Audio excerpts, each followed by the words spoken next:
Welcome. After a brief trip to Moonbase Alpha, we are back at Shadow Headquarters for UFO Season 1, Episode 2. If you're wondering where Episode 1 is, go check out the UFO playlist. It was a Should I Watch This video. I know technically this comes before Space 1999, but I put out a poll. Everyone wanted that first, so we're doing it out of order. I am super excited to get back into UFO. I really want to know what happens and who these mysterious aliens are, who are trying to steal organs. And this is not a market substitute. Please support the original. I want that car. Yeah, Moonbase.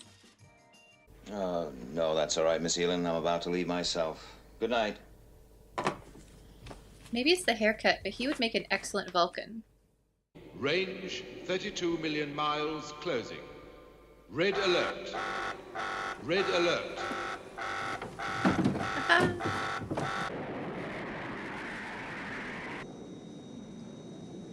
I don't think they're called eagles at this point, but I can't remember what they are called.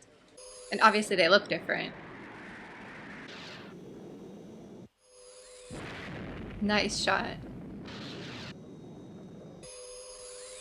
I think one of them is going to get through, though.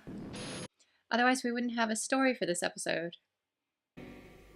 UFO beyond interceptor range heading for Earth. Interceptors. Okay. Was that a civilian? It doesn't look like one of theirs. It's not a commercial airliner. It's far too high and way off the air lanes. Maybe they're test pilots. We'll start the test schedule when we get to area G6. Yeah. G6. Roger, XV-104. Is that VAC? Have you an aircraft ever flying the Atlantic? Airspeed 2185 knots. He's like, wait a minute. Jim, we're just about coming up to... Oh no. What is it? Listen, Bill, forget the test schedule. We're onto something up here. I'll explain later. Listen, Bolt, this is a direct instruction. Alter course. Sorry, control out. Can't hear you. Oh, you're breaking up. Anne, are you still there? I can barely hear you. I'm here. What do you... I think I lost you, Anne. Hello? 2, 1, 0.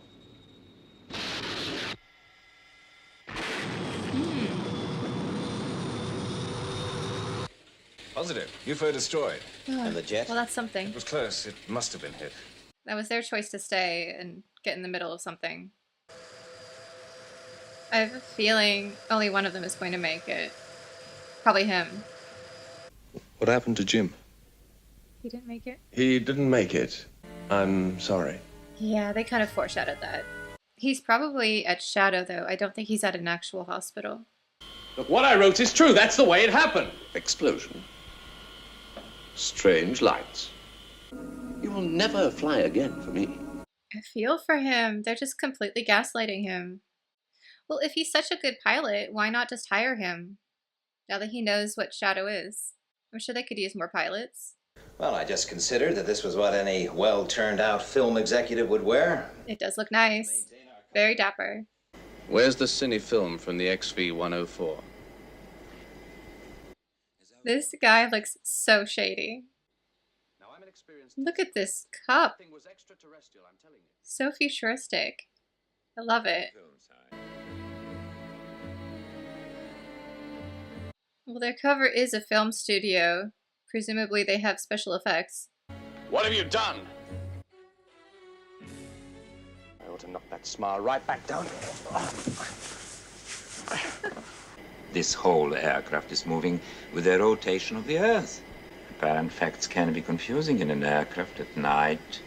I mean, if you think about it, we are kind of constantly moving because we're on the Earth and that's moving. It's kind of trippy when you think about it. Creepy guy has a point here.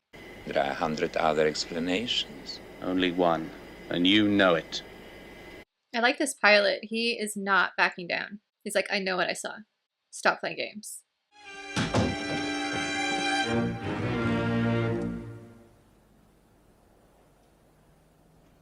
She's like, that was quite the entrance. I don't normally enter rooms this way. No, but it was cool. I might try it sometime. Why did you murder my brother? Oh. The other pilot.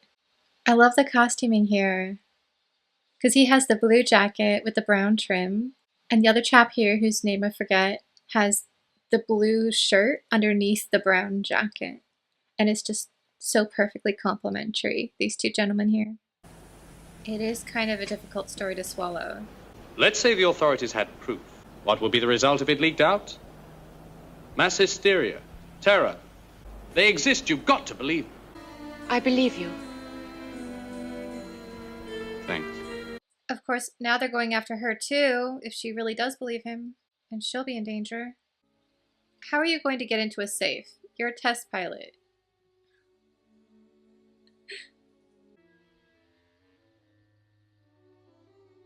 I doubt he'll have the key sitting around. Who would leave the key to their safe in a drawer in their office? I mean, think about it.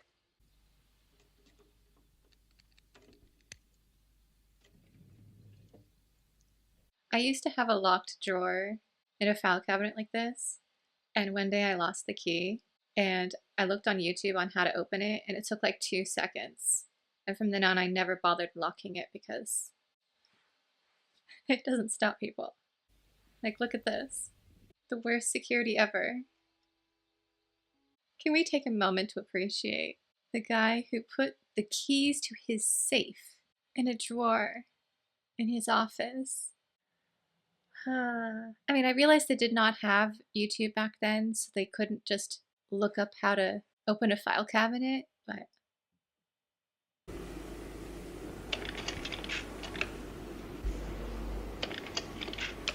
They don't miss a trick. Might it be better to forget all this? No. Oh no. This is only going to make him more determined, though. Not the books! Alright, now I'm totally on Paul's side. Leaving books on the floor. Look at this. Unacceptable. How much does he know? Everything. That's what I aim to find out. You look after things down here. I love how he's like, things, and points to the drink cabinet. I've been to a couple of squares like this in the UK. Kind of huge stone buildings, a bit dilapidated. It's unnerving at the best of times. I can only imagine what he feels. Is, that thing real? Yeah, I think it's gonna be fine, Louis. You can go ahead. It is a great set. I kind of want to see whatever movie it is. You must have your wires crossed somewhere. Have I? Mr. Foster? He's impressed, I feel like. Step in the... Can you please just hire Foster? Like, enough of this. Foster's right, and everyone else is wrong. What I'm saying is that I'm right. Oh, you're wrong, Foster. You're so wrong. What was that about? I feel like it was some sort of test.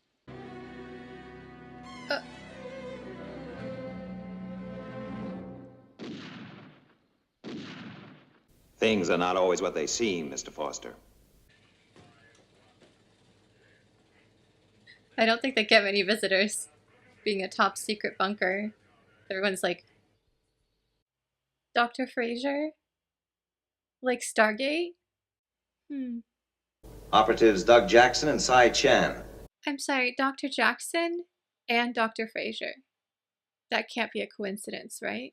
If these are recurring characters, it is a great way to introduce them, to have someone like Paul coming in, not knowing anything, rather like the audience at this point, and we're getting introduced to people through him.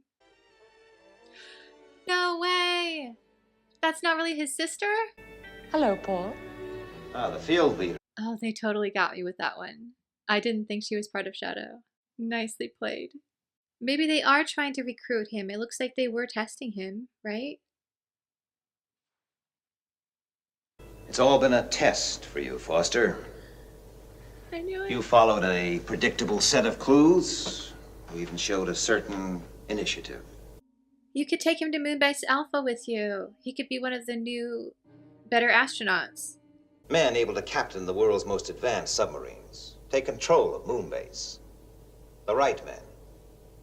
Are you one, Foster? Yes. After a training course that will tear your guts out, you might be halfway there. Well, I'd like to try. I thought you would. It's all yours, Alec. Oh, Would you get this, please, and get it good and clear? Immediately means now. Right. I hope he's recurring. I really enjoyed that. There were a lot of twists and turns, and it turns out everybody was an operative. Even though it didn't move the story forward at all, I think this was the perfect choice because you probably heard me going, okay, they seem really familiar. I don't remember their name. I don't remember much about them. Who are they again? And this episode really introduced everybody, especially at the end there when he's like, okay, this person is actually the electronics person. And it really helped me as an audience member kind of get back into UFO and become more familiar with who everyone was again through the eyes of a really fascinating, compelling character like this test pilot whom I hope we get to see again. The actor who played him did a fantastic job.